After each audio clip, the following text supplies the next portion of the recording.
Assalamualaikum warahmatullahi wabarakatuh.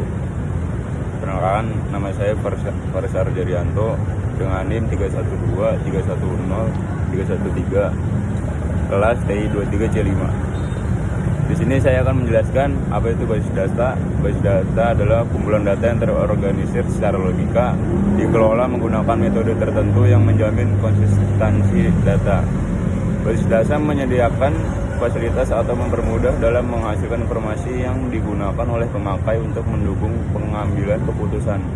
Hal inilah yang menjadi alasan dari pengguna teknologi basis data pada saat sekarang. Aplikasi basis data dalam dunia bisnis adalah bank, pengelola data nasabah, akunting, semua transaksi perbankan, bandara, pengelola data reservasi, penjadwalan universitas, pengelolaan pendaftaran alumni, pengelolaan data customer, produk penjualan, pabrik, pengelolaan data produksi, persediaan barang, pemesanan. Sistem pemrosesan file.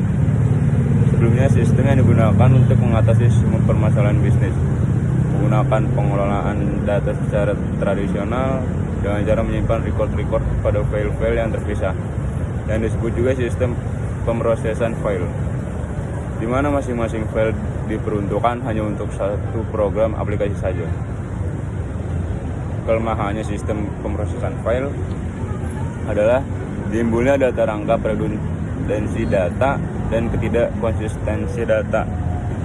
Karena file-file program aplikasi disusun oleh program yang berbeda, sejumlah informasi mungkin memiliki duplikasi dalam beberapa file.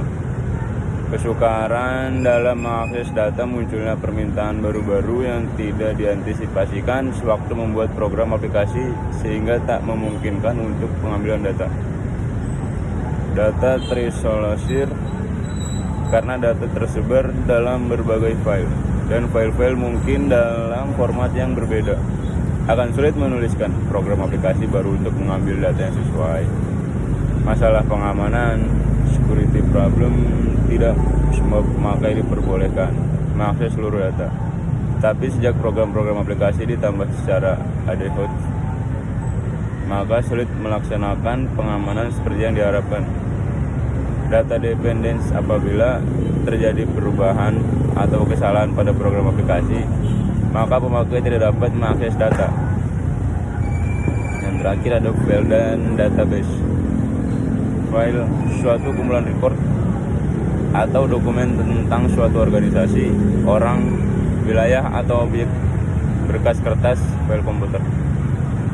Database System Management, suatu kumpulan record data operasional yang memiliki hubungan di antaranya dan diorganisasikan dengan mempergunakan metode dan struktur data untuk tujuan pendukung pengambilan keputusan suatu perusahaan, enterprise, data personalia, data bisnis, data grafis, dan sebagainya.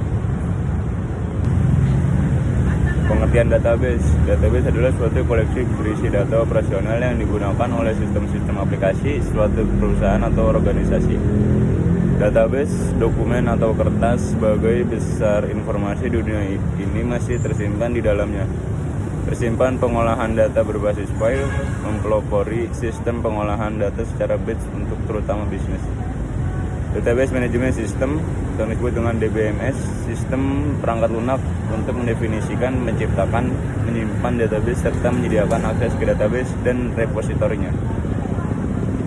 Aspek komputerisasi, hardware, software, dan data. Kebutuhan informasi, programmer, database, administrator, dan user. Software, menyediakan fasilitas create file, insert, update, delete data, security control, integrity control, recovery control, dan lain-lain. Komponen sistem database, data harus bersifat shared and integrated. Hardware, secondary, storage, volume, device controllers, channel, dan database. Keuntungan Keuntungan sistem database mengurangi redundansi data yang sama pada beberapa aplikasi cukup disimpan sekali saja. Integrity adalah data yang tersimpan secara akurat. Menghindar inkonsisten karena redundansi berkurang sehingga umumnya update hanya sekali. Penggunaan data bersamaan, data yang sama dapat diakses oleh beberapa user pada saat bersamaan. Standarisasi atau menyangkut keseragaman penyajian data. Jaminan security, data hanya dapat diakses oleh yang berhak. Menyeimbangkan kebutuhan, dapat ditentukan prioritas suatu operasi, misal antara update dengan retrieval. Yang ketiga, lingkungan basis data. Lingkungan basis data merupakan sebuah habitat di mana terdapat basis data untuk bisnis. Penggunaan memiliki alat untuk mengakses data untuk keperluan bervariasi seperti data mini, manipulasi data, dan lain-lain. Penggunaan tidak punya hak mengakses data baik secara fisik maupun logis. Tujuan utama dari sistem basis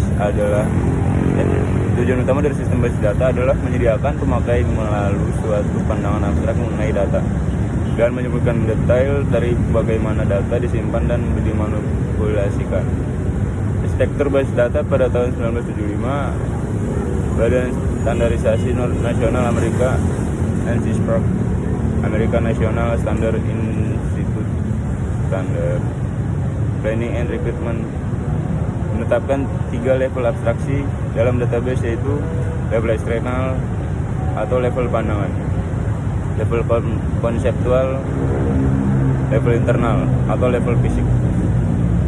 Level eksternal adalah level yang berhubungan langsung dengan penggunaan database. Pada level ini pengguna user hanya bisa melihat struktur data sesuai dengan keperluannya, sehingga setiap user bisa memiliki pandangan yang berbeda dari user lainnya. Pada level ini pula dimungkinkan pandangan user berbeda dengan representasi fisik dari data.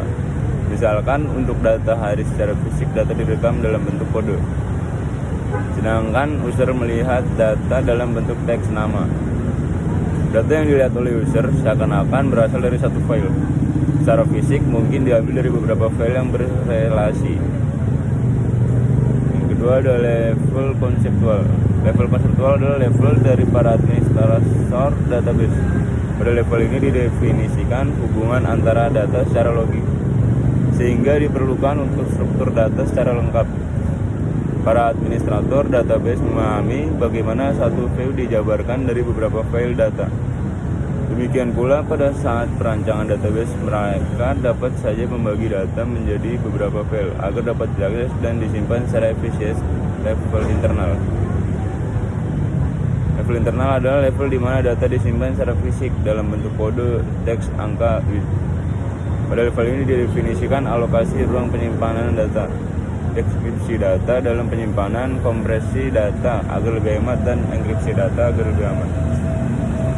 Data independence, konsep dari level-level tersebut akan menambah pengertian mengenai kebebasan data independence. Data independence dapat dibagi menjadi 2 bagian. Yang pertama, physical data independence. Yang kedua, logical data independence.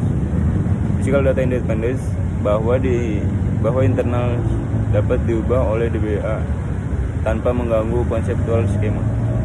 Dengan kata lain, physical data independence menunjukkan kekebalan konseptual skema terhadap perubahan internal skema.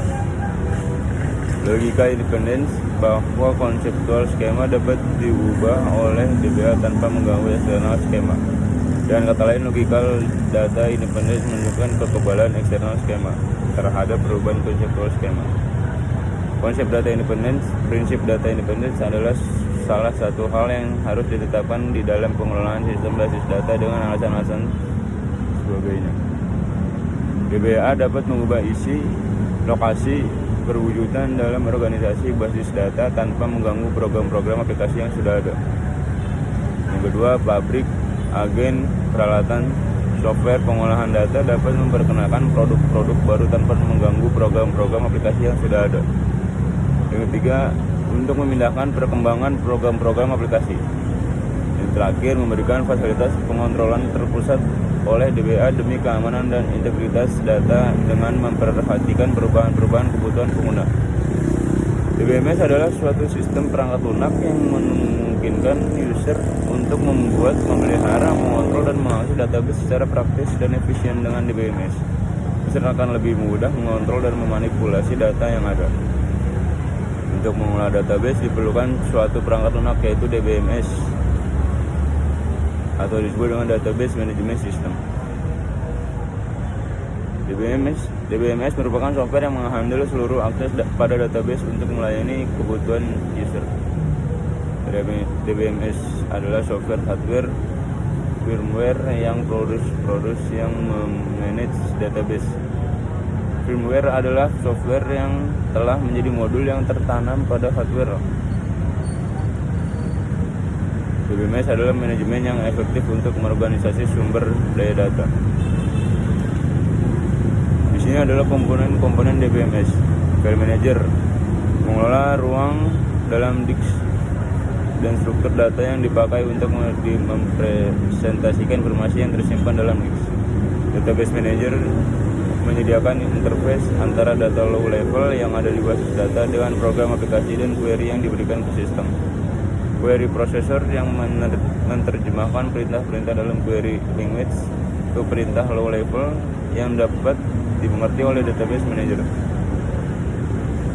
DML Pro Compiler yang mengkonversi perintah DML yang ditambah dalam sebuah program aplikasi. Prosedur normal dalam bahasa Induk. DDL Compiler yang mengkonversi perintah-perintah DDL ke dalam sekumpulan tabel yang mengandung metadata. Tabel ini kemudian disimpan dalam kamus data.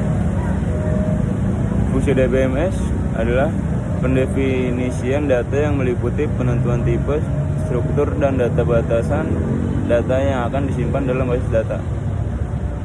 Konstruksi data yang meliputi proses penyimpanan data dalam database yang pengendaliannya diatur oleh DBMS. Manipulasi data merupakan fungsi untuk menampilkan data, mengubah data, serta menampilkan data yang ada dalam bentuk laporan. Keamanan dan integritas data. Menyediakan dictionary. Bahasa yang digunakan DBMS. Data sublanguage adalah subset bahasa yang dipakai untuk operasi manajemen basis data. Secara umum, maka setiap penggunaan basis data memerlukan bahasa yang dipakai sesuai tugas dan fungsinya. Dalam basis data secara umum dikenal dua data language. Data definitional language, data manipulation language, procedural DML, non-procedural. Data definition language, bahasa yang digunakan untuk mendefinisikan struktur atau kerangka dari basis data. Di dalamnya termasuk record elemen data, kunci elemen, dan relasinya berupa perintah-perintah yang digunakan untuk menjelaskan objek dan database. Dan kata lain, DLL digunakan untuk mendefinisikan kerangka database. Data manipulation language, bahasa yang digunakan untuk menyebarkan pemrosesan dari basis data. Fasilitas ini diperlukan untuk memasukkan, mengambil, dan mengubah data berupa perintah-perintah yang digunakan untuk memproses atau memanipulasi isi database. Adapun perintah-perintah pada DML diantaranya select, insert, update, dan delete. Data manipulation language ada dua jenis DML, yaitu procedural DML digunakan untuk mendefinisikan data yang dioleh dan diperintah yang akan dilaksanakan, dan procedural DML digunakan untuk menjabarkan data yang diinginkan tanpa menyebutkan bagaimana cara pengambilannya. Arsitektur DBMS mode user. Teleprocessing arsitektur tradisional untuk sistem multi-user adalah teleprocessing di mana satu komputer dengan sebuah CPU dan sejumlah terminal seperti pada gambar di samping. File server proses didistribusikan ke dalam jaringan. Jadi local area network, file server, pengendalian file yang diperlukan oleh aplikasi DBMS. Meskipun aplikasi dan DBMS dijalankan pada masing-masing workstation, tetapi tetap meminta file dari file server jika diperlukan. Client server menunjukkan secara komponen software berinteraksi dengan untuk sistem Sesuai dengan namanya, ada sebuah proses klien yang membutuhkan sumber dan sebuah server yang menyediakan sumbernya. Data dictionary adalah tempat penyimpanan informasi yang menggambarkan data dalam database. Data dictionary biasa disebut juga dengan metadata atau data mengenai data. Berisi tentang nama-nama user yang mempunyai wewenang untuk menggunakan DBMS, nama item data yang dalam database, jenis dan ukuran item data, batasan untuk masing-masing item data, model data, kumpulan perangkat konseptual untuk menggambarkan data, hubungan data, semantik data, dan batasan data. Adapun beberapa jenis model data fair data atau disebut dengan flat file data model data hierarki, model data jaringan, model data relasional, model data keterhubungan intensitas, model data berorientasi objek. Model data file datar adalah data file terdiri dari satu atau lebih file yang dapat dibaca, yang secara normal berbentuk format file text.